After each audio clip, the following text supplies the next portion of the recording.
Les pays, les grands et trop riches, ça demande des leaders, pas des capitaux. Notre système éducatif produit des capitaux, pas des leaders.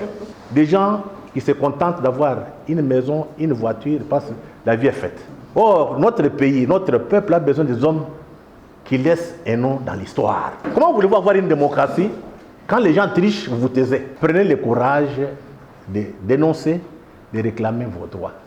On ne vole que des millions. Auparavant, on volait 10 000, 5 000. Maintenant, on vole que des millions. Non, tout le monde on regarde, et puis beaucoup de gens maintenant sont dans des églises. C'est dangereux. Il y a les églises et la musique. Les jours où on a appris Bunagana, Fali Poupa, qui organise un concert au stade, plein. Donc les gens meurent pour aller danser, mais ils ne sont pas capables de se sacrifier pour défendre la patrie.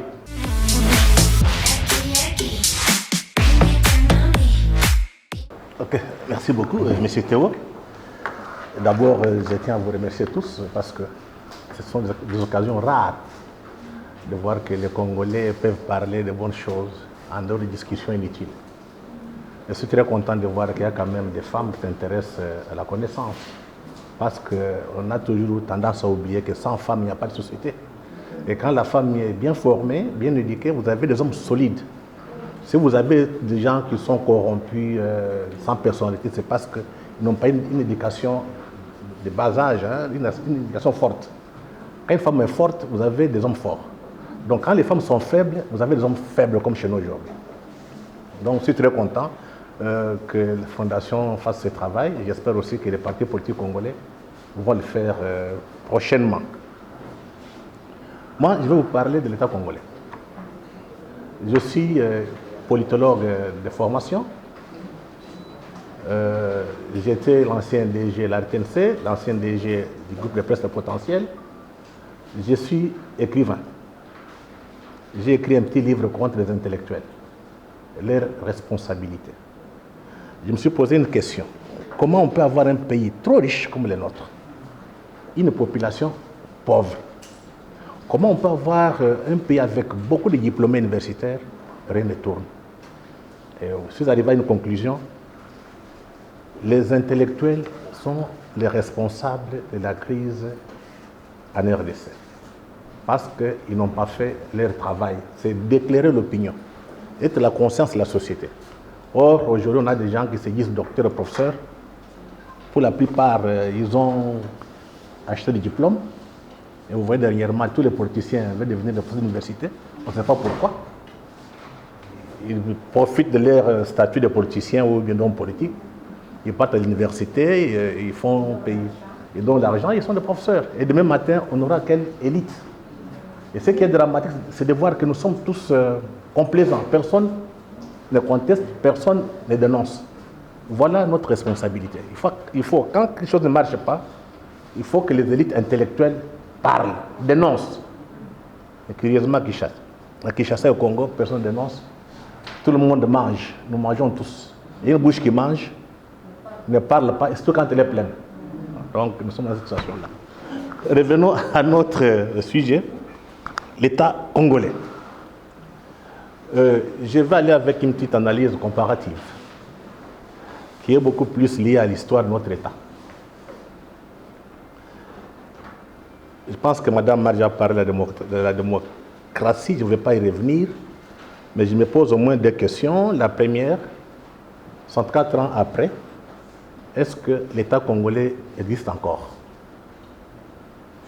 Quand on voit ce qui se passe à l'Est aujourd'hui, Bunagana est occupé, ça fait 2 ans. Kanyambayonga occupé maintenant. Et Nanga avec ses bandits sont en train de monter vers Ituri, soutenus par le monde occidental.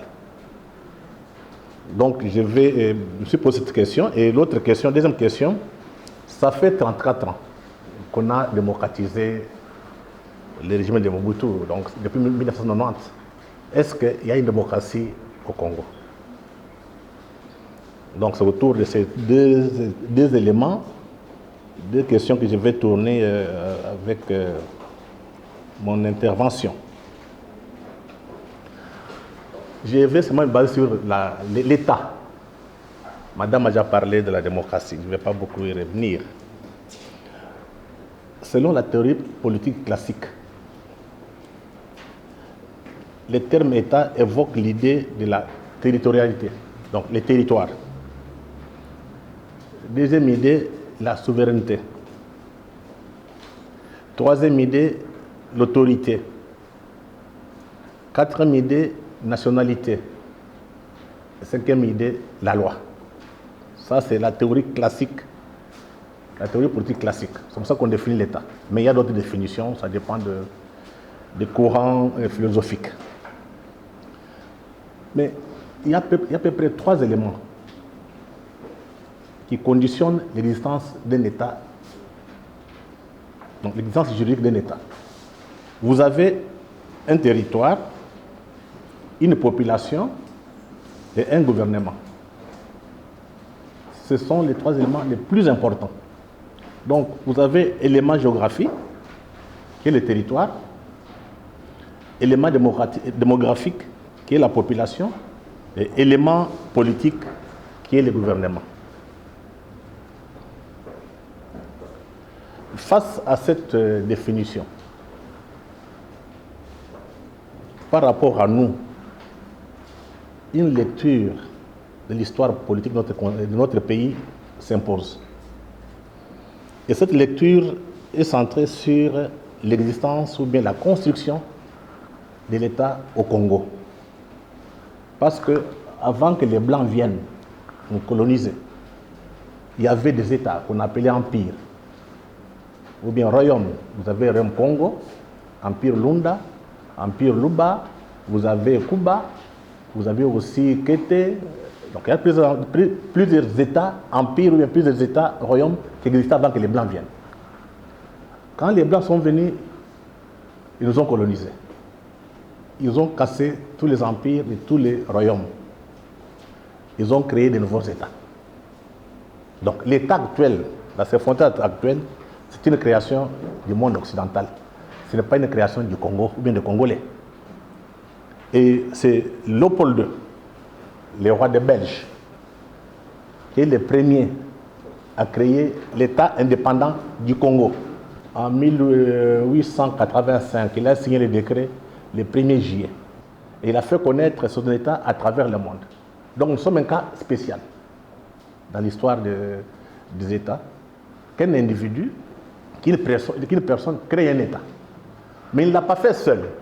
Il l'a fait par rapport à la conférence de Berlin de 1885. C'est lors de cette conférence que les grandes puissances d'alors, qui étaient à peu près 14, qui ont décidé de se partager les zones d'influence. La seule puissance qui n'était pas blanche, c'était la Turquie, ce qu'on appelait l'Empire ottoman. Les 13 autres, c'était des puissances blanches, donc les Européens et les Américains.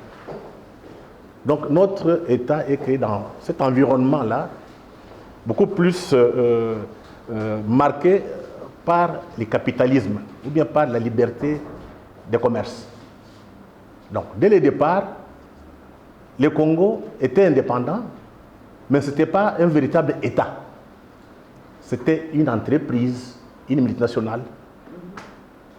Et ce qui fait que jusqu'à aujourd'hui, le Congo n'a pas de parrain. Voilà là où viennent nos difficultés. Donc, ce qui était à la base de la création du Congo, ce sont les multinationales occidentales qui étaient à Berlin, qui sont partagées le Congo, mais en donnant la gestion à Léopold II. Léopold II a été un gérant. Généralement, on dit que c'était la propriété privée. Non. Il gérait les intérêts étrangers.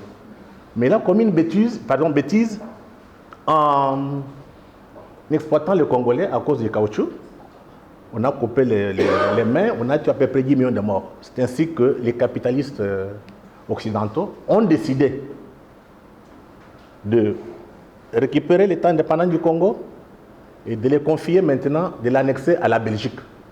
C'est comme ça qu'en 1908, le Congo est devenu Congo belge, une colonie belge. Donc la Belgique a eu une nouvelle mission de gérer les intérêts de toutes ces grandes puissances, de tous ces multinationales, jusqu'à 1960. Première rupture. On va élire Lumumba comme Premier ministre avec Kasavubu. On a l'indépendance. Les Congolais réclament leur richesse. Parce que la réalité, c'est quoi? Ce sont nos richesses qui intéressent les autres. Pas le pouvoir, mais nos richesses. Donc la dimension économique prime sur la dimension politique. Le monde accepte, le monde demande l'indépendance, l'indépendance, on accorde l'indépendance, mais on ne cède pas nos richesses. Les mêmes qui étaient à Berlin en 1885 récupèrent nos richesses avec les Belges. Donc on a été roulé dans la farine. Le Lumumba essaie de lever le ton. Qu'est-ce qu'on a fait? On a assassiné. J'espère que vous comprenez, pour être chef de l'État de ces pays, il faut se comporter comme un gérant. Donc quand vous devenez autonome, indépendant, vous défendez les intérêts de l'État congolais, on vous élimine. Ça a été aussi le cas avec Mzee Laurent Désiré Kabila. Donc ça, c'est une donne pour tout Congolais, pour que les Congolais prennent conscience. Nous sommes un enjeu. Voilà pourquoi on nous fait des guerres à tout moment. Première rupture, Lumumba et Kasavubu prennent le pouvoir, on a chassé les Belges. Or, l'État qui était mis en place, c'était un État colonial qui était au service des intérêts étrangers et de la Belgique. Quand les Belges sont partis, les militaires, les soldats, l'administration, c'était les Blancs qui faisaient tout. Les Noirs étaient des capitales auxiliaires. Dès que les Blancs sont partis, tout s'est effondré. On s'est retrouvé dans un vide étatique. L'État colonial a disparu. Toutes les institutions se sont effondrées. Et on a vécu une période de 1960 à 1965 dans un chaos total. Il n'y avait pas d'État. C'est comme ce qui se passe maintenant. Donc, première rupture, l'État s'effondre. Les Blancs partent. Un vide, il y a chaos. 5 ans de chaos. Après, Mobutu prend le pouvoir en 1965. Il prend le pouvoir, il commence à construire un deuxième État, qu'on peut appeler un État patrimonial.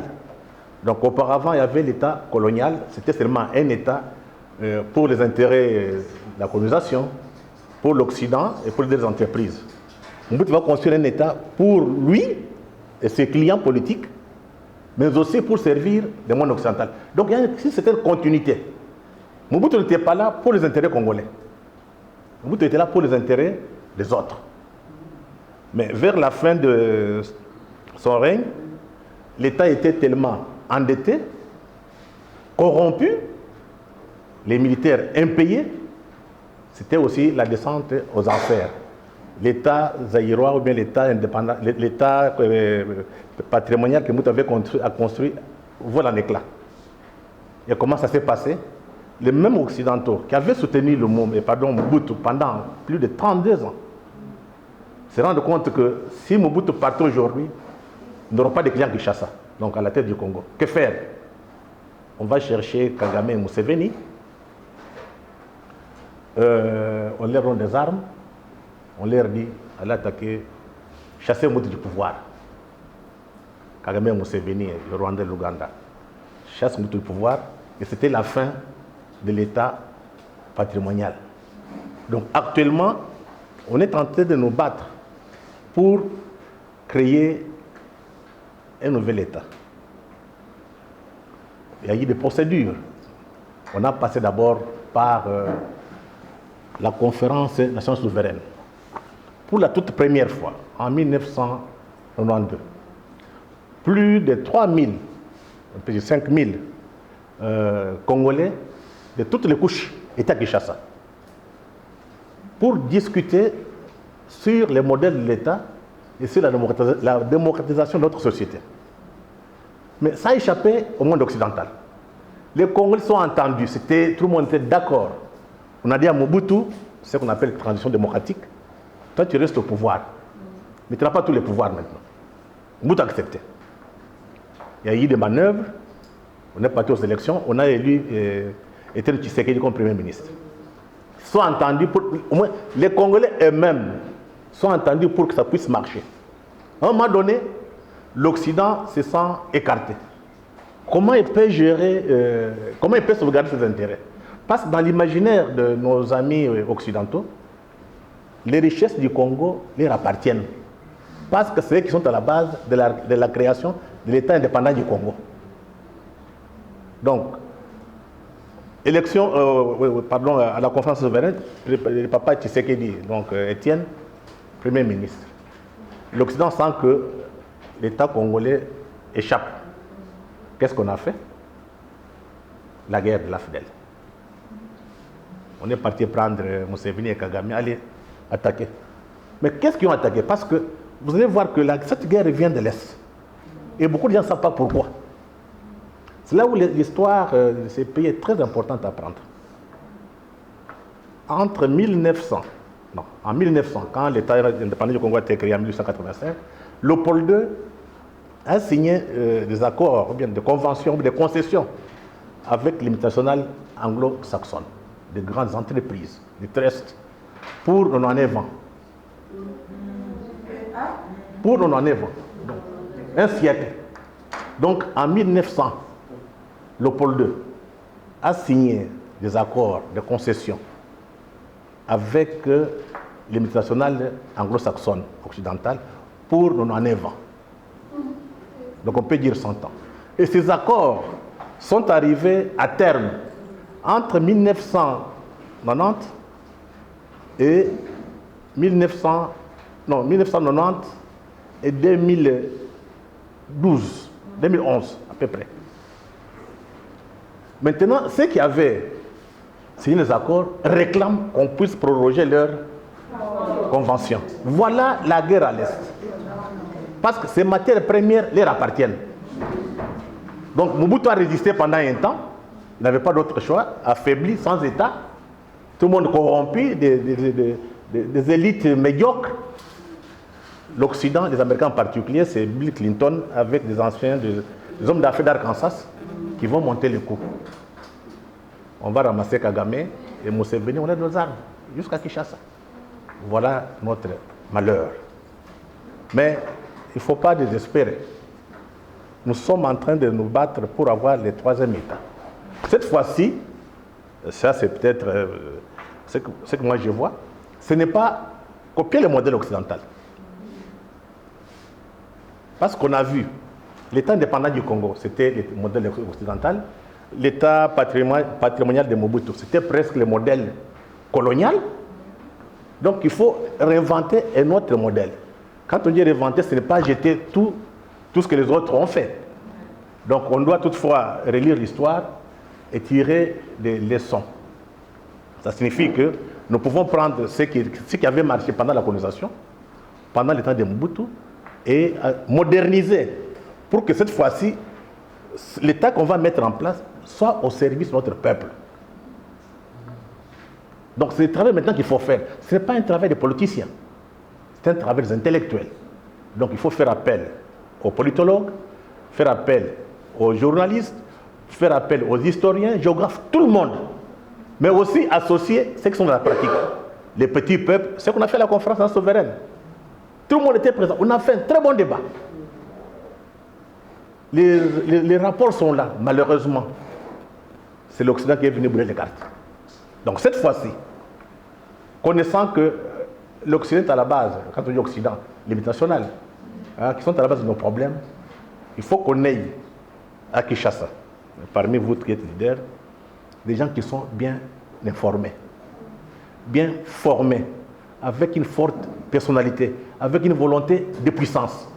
Parce que le Congo, c'est une puissance. On a été indépendant avant d'être une colonie. Dans les temps, quand on parle du Congo, même aujourd'hui, quand vous partez en Amérique, on voit les Belges, on ne les respecte pas. On a beaucoup d'importance aux Congolais parce que nous sommes un État puissant. La Belgique, c'est un petit pays. Mais si vous avez des élites médiocres comme on en a là, il ne faut pas espérer. Donc, ce pays a besoin des hommes solides, fiers, patriotes et qui doivent mettre...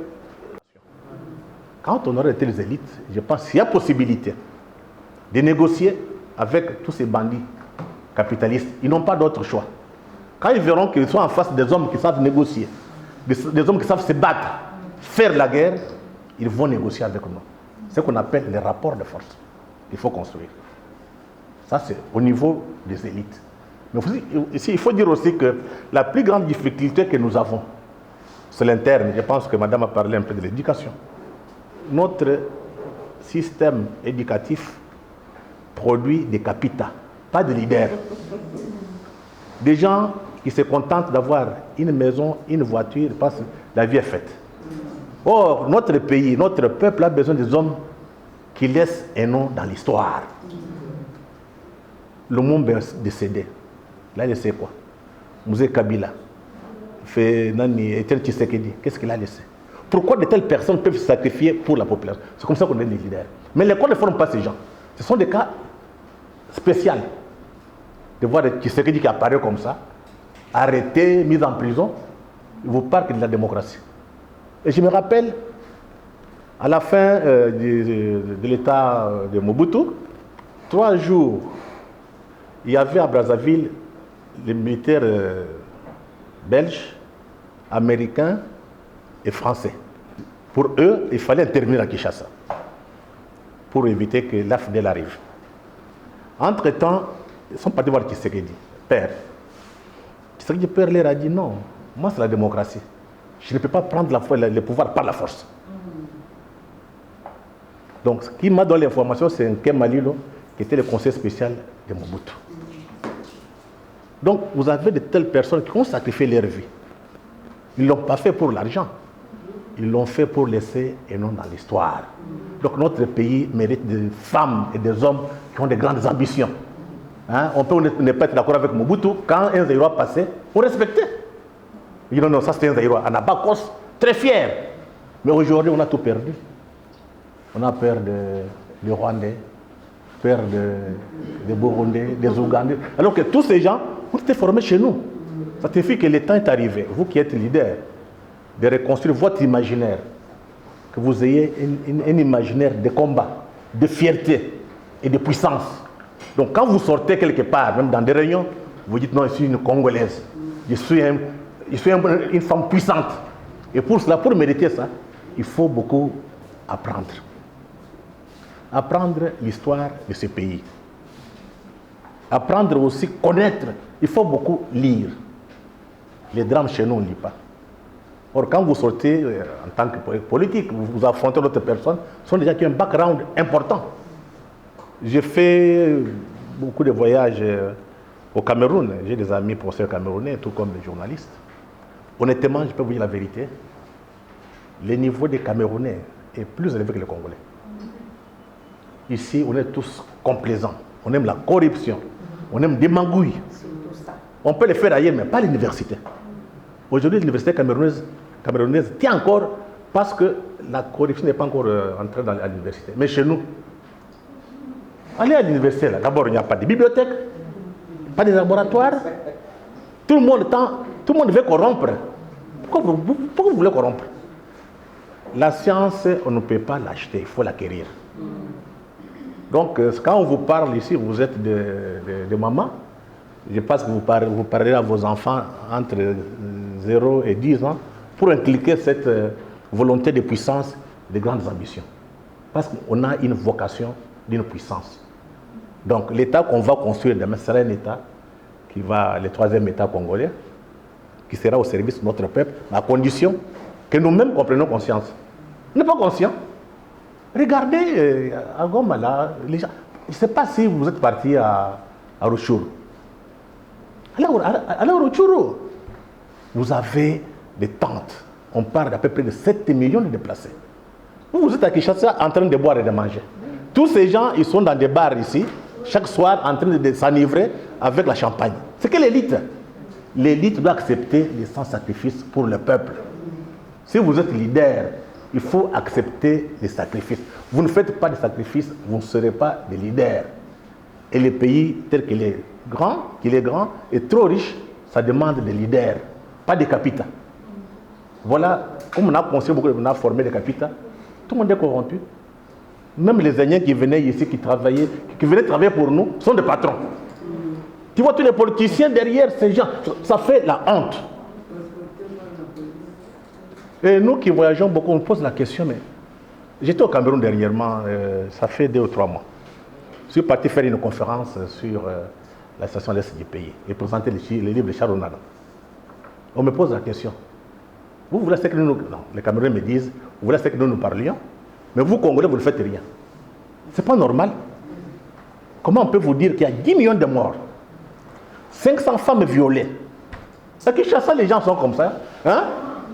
Mais ça pose un problème. Est-ce que nous sommes des humains? Parce que ça fait mal.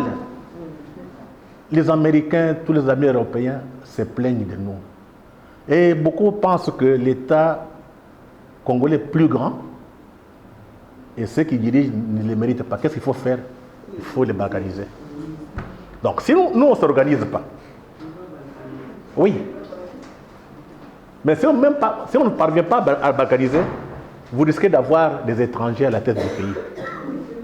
On va corrompre certains d'entre nous, des petites voitures, comme on aime la facilité. C'est fini. Donc nous retombons dans l'esclavage.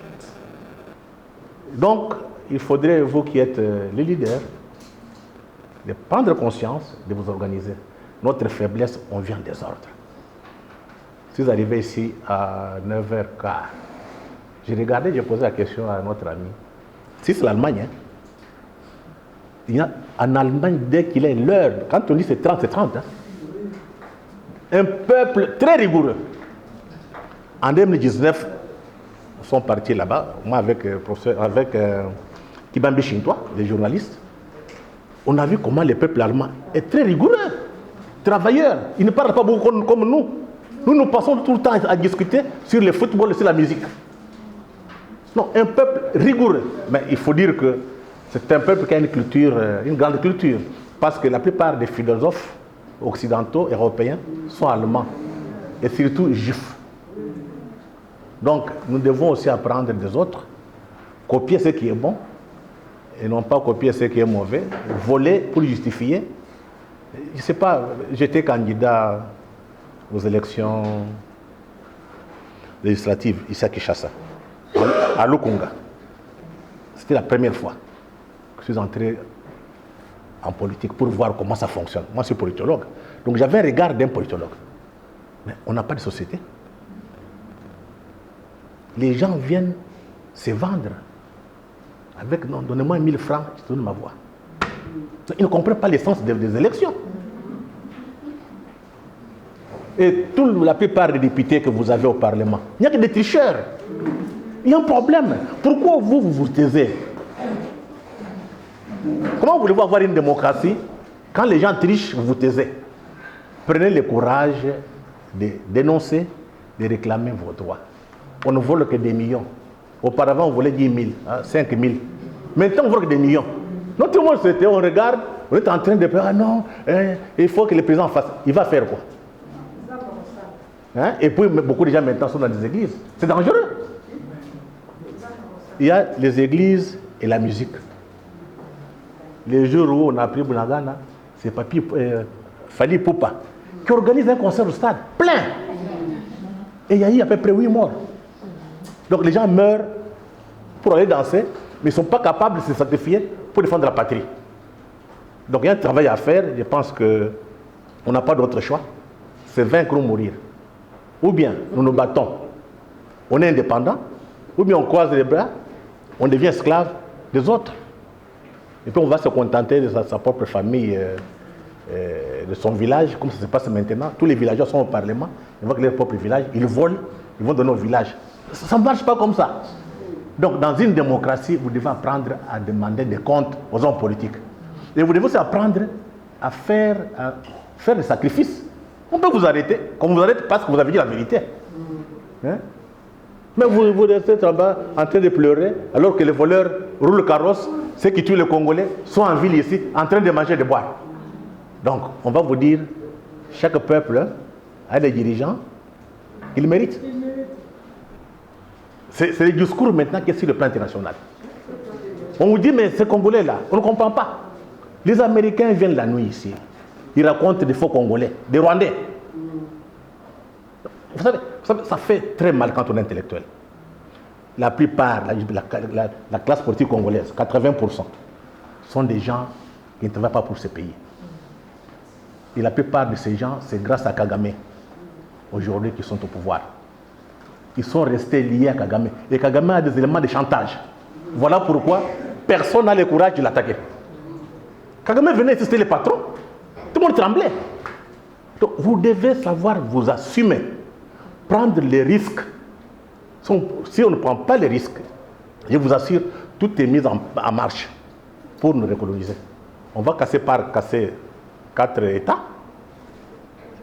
Après 4 États, on va mettre à la tête de chaque État les individus parce que nous, on ne réclame pas. Donc, en tant que leader, prenez les risques. Il faut vous battre. Il ne faut pas vous laisser marcher sur les pieds. Donc, il faut déjà penser à réinventer un 3e État congolais. Tout dépend de nous. Pas des Américains, pas des Allemands. Ils vont nous respecter quand nous-mêmes nous prendrons les choses en main, et surtout quand on va produire la pensée. Je suis d'accord avec madame, les théories sont bonnes, mais elles sont des théories universelles ou bien occidentales. Il faut les adapter maintenant à nos réalités. Les cas de la Chine était tellement arriérée. Et comment la Chine s'est en sortie? La Chine a copié l'Occident. Le patron de Huawei, il a écrit ses mémoires. Donc c'est une entreprise chinoise de téléphone. C'est grâce, il a copié les Japonais et les Allemands pour moderniser son entreprise. Pourquoi nous on ne peut pas faire ça?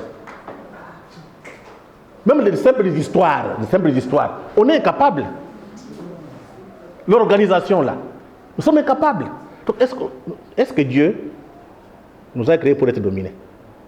Donc il faudrait que le nouvel État qu'on va mettre en place, il faudrait que les femmes, les élites, les leaders se prennent en charge. Il faudrait aussi que les intellectuels participent beaucoup. Comme ça, on aura un État puissant au cœur de l'Afrique pour que l'Afrique se développe. Parce que le monde entier, toute l'Afrique nous attend. Il n'y a aucun pays qui a des richesses comme les nôtres. Aucun. On a une chance exceptionnelle. Malheureusement, on a une élite étourdie ou bien idiote. Donc, c'est quand nous allons consentir des sacrifices, on construit un État puissant en Afrique centrale. Et en Afrique, je pense que Dieu pourra nous recevoir en haut. Hein? Donc, il faudrait y travailler, surtout vous les femmes. Ne cédez pas aux caprices des hommes. Les hommes, quand ils volent l'argent, ils donnent aux femmes. Mais quand la femme vole l'argent, ils s'occupent des enfants. C'est ça la différence. Oui, c'est la différence. Là où il y a des femmes fortes, là, vous voyez des hommes là qui partent. C'est comme en Chine. Hein? Tous les hommes là, c'est parce que les femmes chinoises sont très fortes. Hein? Ce sont les femmes chinoises qui dirigent le pouvoir là-bas. Mais vous ne les verrez pas devant comme ça. Très fortes. Mais nous venons chez nous, les hommes maltraitent les femmes, il ne faut pas se révolter. Il faut revendiquer.